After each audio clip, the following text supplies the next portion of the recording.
गधडी काय, नालायक, हरामजादी. थांब थांब, तुला शिकवीन चांगला धडा, तुझ्या पापाचा भरलाय घडा. मोठा समजतो स्वतःला मास्तर, गटरात घाल तुझं शास्त्र. तुझं मसनात गेलं ज्ञान, तुझ्या तोंडात घाली शान. तुझा क, तुझा ख, तुझा ग, तुझा घ, मारी पाहिजे घेतोस इडा. तुला शिकवीन चांगलाच धडा, तुझा उतरीन समदा माज. तेव्हा येशील गुंडाळून लाज, माझी चाटत येशील बुट. तर मी म्हणन काय आज इकडं कुठं, मग उडवून हात सांगीन धरायला वाटचल बाहेर मुकाट. उग वळवळ करतय किडा, तुला शिकवीन चांगलाच धडा. तुला दाखवतेच बघ चोरा, तू बघशीलच माझा तोरा. ओ आहा, आओ आहा, हाऊ स्वीट लवली चार्मिट ब्युटी हाय. समद्या धरत्याल मंजूचे पाय, कुत्र्या वाणी घोळवितोय गोंडा, तर त्या पोरांचा दारात लोंडा.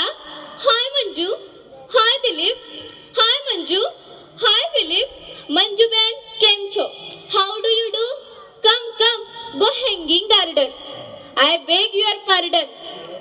कुणी आणतील सिल्कची साडी, कुणी देतील मोत्याची कुडी, कुणी घालतील फुलाचा सडा. तुला शिकवीन चांगलाच धडा, मग कुठून सैल राजकुमार, सफेद घोड्यावर होऊन स्वार.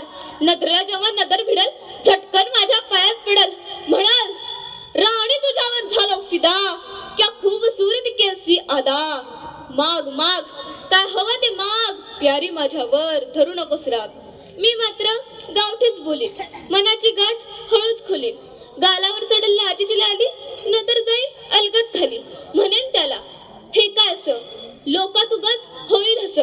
कुंपणाबद्दल सरड्याची धाक, टिटवीने धरावी का दर्याची घाव. हिऱ्याच्या कंठ्याला सुतळीचा सडा, आणि गटरीच्या पाण्याला सोन्याचा घडा. मग राजाच येईल रथात बसून, म्हणाल कसं बी कर पर हो माझी सून.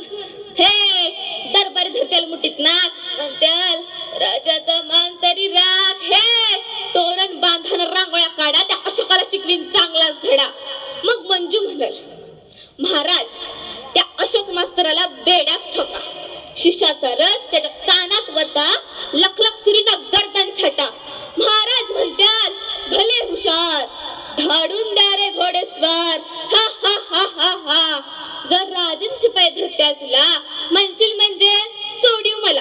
धरशील पाय आणि लोळशील कसा, रडत राहशील ढसा ढसा.